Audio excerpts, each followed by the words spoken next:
in Fort Lauderdale. Brad. Hey, Brad. You are an insurance adjuster? Yeah, Tom, how are you doing today? Great. Are you an insurance adjuster? Yeah, I'm an insurance adjuster in Florida. I've been one for about 8 years now, and I've worked both sides of the industry as a public adjuster, which we have in Florida that represents policyholders, homeowners and such, and also for the insurance companies. And I've been NFIP certified to do flood claims. So how does it work, and how do you respond to people who say that the only reason that Florida real estate has any value at all is because the feds and the state are basically subsidizing the risk factor of hurricanes and floods? Well, one of the things I think you have to be careful with is the word subsidy, meaning that the government is paying a portion of it. I mean, these policies are rated and they have premiums, and we pay for these. And, of course, the tax dollars go into it as well.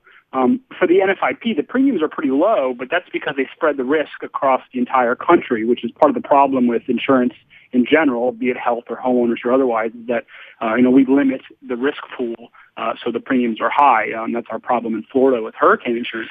But for the NFIP, I mean, that's the National Flood Insurance Program, the NFIP. Yeah, right. Yeah, NFIP. And by the way, all flood insurance policies are NFIP. Private insurers don't write the policies. Much the way banks do with loans sometimes, they service the policies for the policyholders, but they don't write the policies. It all comes out of the federal kitty, so to speak. So it's basically a Fannie Mae loan or a Freddie Mac loan. It's not Chelsea Bank loan or whatever. Exactly right. And the problem with the flood insurance as well is because it's one of these kind of government pools of money. It's all run through FEMA, and FEMA has a limited budget. So depending on how they've allocated that budget, the NFIP may or may not have money to pay the claims. And that's the problem up in the Northeast right now is the budget is empty. There's no money to pay the claims, and they need this money to go through Congress to pay the claims.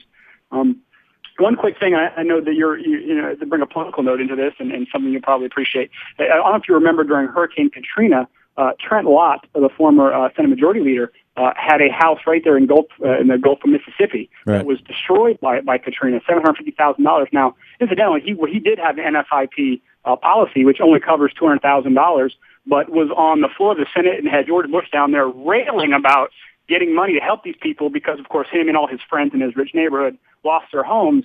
Yet we don't have any politicians up in the Northeast who appear to have lost their homes because of this, and now the money's just getting stuck in Congress. Nobody wants to push it through.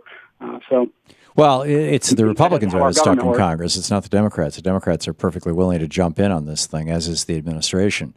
But there's the libertarian bunch of the Republicans in Congress who I think reflect the same point of view as Nicole, as my guest, which is that the free market is the beginning and end of everything, and it should be defining everything, and anything that government gets involved with distorts the free market, and therefore government should play no role in this. And I think a point. I don't mean interrupt you. Sorry, a point that's kind of lost on them with that argument too is the free market dictates that we have to have this insurance. At least in Florida, I can speak. If you own a mortgage and you live in the flood zone, which is dictated by the NFIP, you're required to carry flood insurance. You don't have a choice. And the only person you can buy it from is from the NFIP. That's it. So it's the free market dictating that we have to have this policy. So it's not, but that's not the free market dictating it. That's the government dictating it, is it not? No, it's the mortgage companies. It's the banks who hold your mortgage. Part of your mortgage. Just like you have to have homeowners insurance, they require you to carry flood insurance. Right. So they're just covering their butts. Exactly. And of course, most of these financial institutions that are the banks who also do mortgages, a lot of them are also insurance companies or have subsidiaries for insurance companies. So it's all part of the same, entity, if you will. They require this insurance, but none of the insurance companies will write the policies, so they leave it for the government to take care of and then force us to buy them. Right.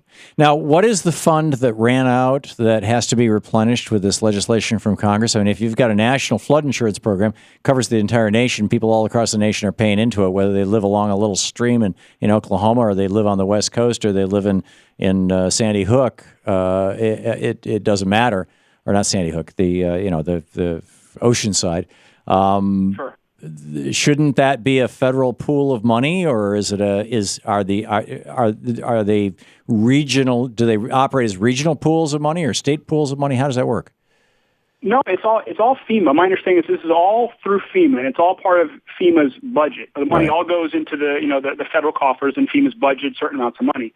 The thing with the flood insurance program, anybody can buy into it, but only people who are in designated flood zones are required to have it. Right, but my question is, why are they out of money? Why do they need Congress to appropriate money for them? It's the same reason why Social Security doesn't have any money, because it was in there in a bank account somewhere, and they came in and took it and used it for other things and left a bunch of IOUs. There's just no money in the budget. Could it be that FEMA didn't so much use it for other things as that we've had global weirding? I mean, Joplin, Missouri got wiped out, and that cost FEMA a fortune. You had hundreds and hundreds of tornadoes in the last year that took out big chunks of the Midwest. FEMA had to go into all of those places. You had Hurricane Katrina a couple of years ago. FEMA was down there. I mean, could it just be that FEMA is just tapped out? Well, absolutely. But again, my understanding is that this is a yearly budget thing. All the money goes into FEMA, and they allocate a certain portion of their budget to pay FEMA claims. And when the money runs out yearly, the money runs out yearly. And when you have all these disasters kind of compounding each other, and they don't increase that budget amount or allocate any additional money for that, the money's just not there. Right. But people in good faith paid into this federal flood insurance program, and now the Republicans in Congress are saying, no, we're not going to pay off on your policy, basically.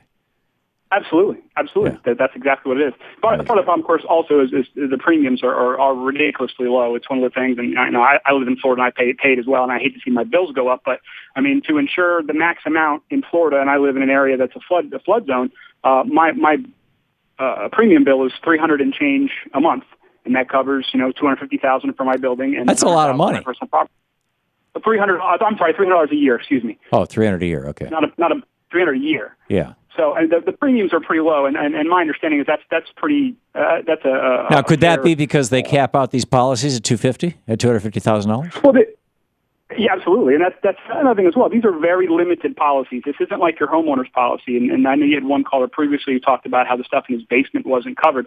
That's absolutely right. These policies cover limited stuff. It's not like your homeowner's policy where you have a covered loss, and after your deductible, they pay you to replace it. These are kind of the flood equivalent of Walmart's health insurance policy. If you're really, really sick and you have really, really big bills, it might help out a little bit. But otherwise, if you spend just a couple $1,000s a year and go see the doctor when your kid breaks his arm, you're still out of pocket. And the difference is you have a choice to buy that. Well, to some degree, you have a choice to buy that Walmart health insurance policy, but you have no choice. The NFIP is the only game in town. So okay, Brad, thank you for the call and thanks for all the information. It's much appreciated.